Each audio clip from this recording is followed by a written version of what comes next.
Hello, ladies and gentlemen. This came to me in a dream when I was running Apocalyptic Shadow with a lot of characters. Which Star Rail character is the hardest to play? Honkai Star Rail is a turn-based game, so truthfully there's a lot less ways to mess up than real-time systems like a fighting game, Call of Duty, or O2, whichever you prefer. But there are characters who have levels of optimization that makes them do a lot less damage because of how the player uses them. So let's define, for the sake of this video, what hardest means. By hardest, I mean the possible windows a user can make when optimizing their damage. If there's more steps that you can make a mistake on than compared to other characters to optimize their highest damage, that character is harder to use. With that definition, we're not including characters like, say, Arlon, who is very straightforward to play but hard to clear because of his numbers. But we are including supports who have high enough numbers to where optimization isn't needed, but it gives a significant clear time advantage.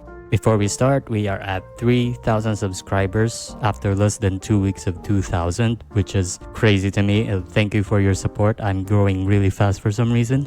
Thank you especially to the beautiful members who got this video earlier than others. If you want to join them in the early train and help out the channel, feel free to do so. And let's get started. This is in no particular order. I'm not ranking any of them. So let's get on with it, shall we? To start is Luka and Himeko. And in general, it's more about how normal break is pretty reliant on one tiny detail that's a little harder to use. For the break playstyle, you prefer doing a lot of toughness damage to the enemy to speed up the process, but you also need to control it to make sure you get the right person to trigger the break.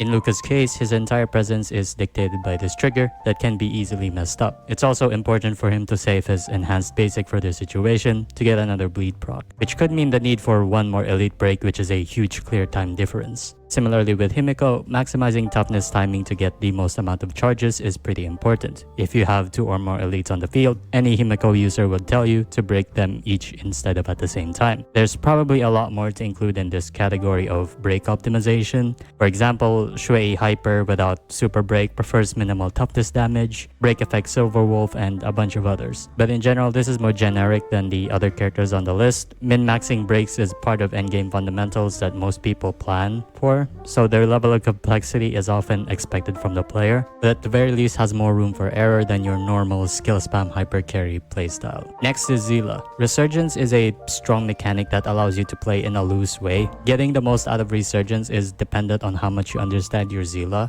and the damage your Seele can do. If you are confident that your Seele does so much damage you can land a basic attack on a low HP enemy and trigger Resurgence, you can save a skill point for your Resurgence turn skill. Since you get more damage during Resurgence, using skill inside the state is pretty important. Saving Seele's massive ult during Resurgence for an elite, but not enough to kill, is actually pretty worth it so that you can save a Resurgence for Seele's next turn. In other cases, using Resurgence is a bit more of a difficult mechanic to trigger when your other party members are actually doing damage. You want them to leave the enemies low, but not defeated, so Seele can pick up the scraps with her basic. Thus, it's not only Seele now, but also understanding how much damage your entire team can do. The funny part about Seele is that she suffers from this sort of paradox that I've already covered, where she's too min-maxy for the general player base to use. So what happens is she's now the highest average cycle clearer, because anyone that actually uses Seele min-maxes her to hell and back. Since Seele is super reliant on damage thresholds, she's innately much more feast or famine. If you don't invest enough into her, she's not hitting the correct breakpoints,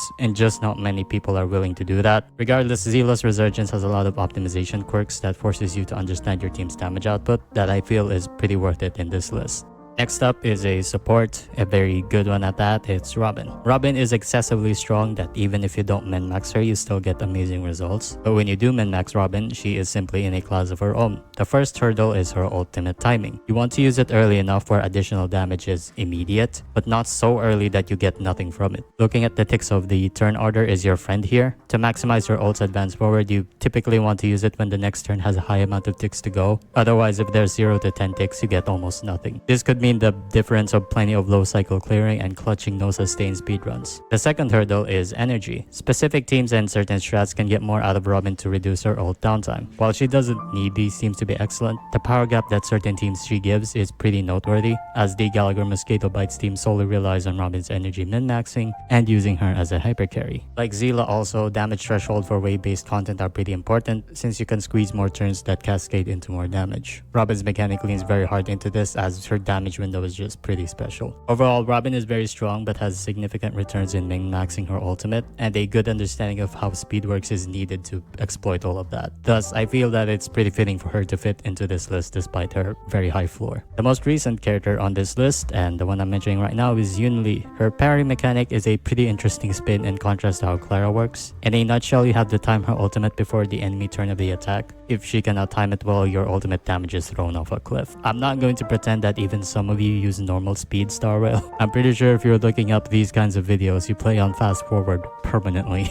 And Yunli's ult timing can get really rough for fast forwarders, depending on the enemy attack speed. Unless you're a controller player and you could just freeze it, you cheater. It also comes down to understanding enemy AI. Like for example, Kafka. If Kafka does her mind control move, even if Yunli was targeted, she won't be doing her giant counter because it doesn't count as an attack. Same with the crystal dudes that just buff themselves and don't attack at all in one of their turns. Just as a side note, Yunli's ult activation gives a March stack, so you might face a scenario where March cuts into the turn and messes up her counter. Hilarious, I know. The amount of damage she loses out when mistiming is offset by, a enhanced counter pity, I guess I could call it, which also makes her good for non-attacking enemies in Apocalyptic Shadow at the very least. But in terms of a singular mechanic actually being somewhat reactive and more timing intensive in a turn-based game, pretty much only Yunli is the character that has this sort of need for reflexes. Lastly, and in my opinion is the most difficult one, Boothill. Min-maxing Boothill is an amalgamation of Luka and Seele, as we talked about a while ago. The duel mechanic offers a lot of ways for Boothill to be rewarded or extremely punished. To start is his opener. He prefers targeting small enemies for fast stack generation. If Boothill targets elite first instead, he is missing his weakness break efficiency to deal with them. If you make this mistake, his damage is low and his stack generation goes to a complete halt. If he can't break with his enhanced basic in one go, then you rely on his teammates to whittle it down. Once the enemy is broken, you then switch to the other weak enemy and break them. Provided that you didn't break them earlier with the teammates, this should be easy enough, which requires another level of foresight. At this point or earlier in the fight, you have your ultimate up, and you can do a crazy amount of crossroads with this. You can wait and trigger a duel on his turn, then use his ultimate to end that duel immediately. And since his turn doesn't end, you can switch to an elite.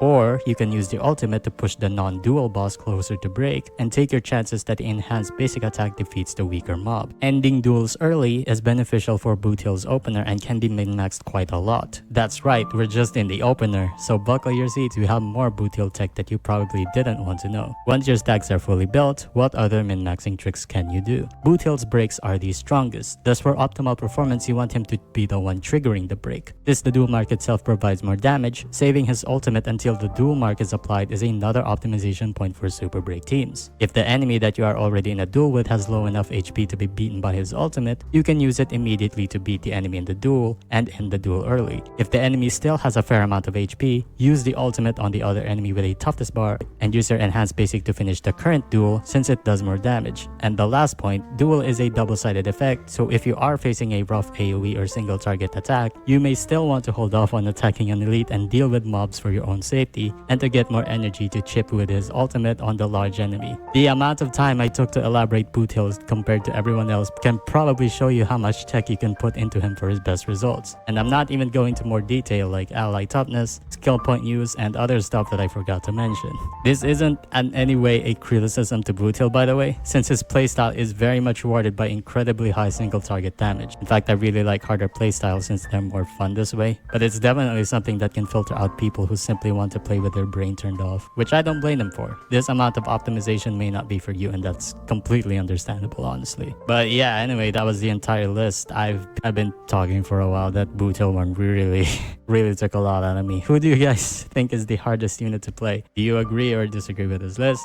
Comment about it below. Do all the arguing stuff, and as always, I'll see you later. This video took a lot longer to edit.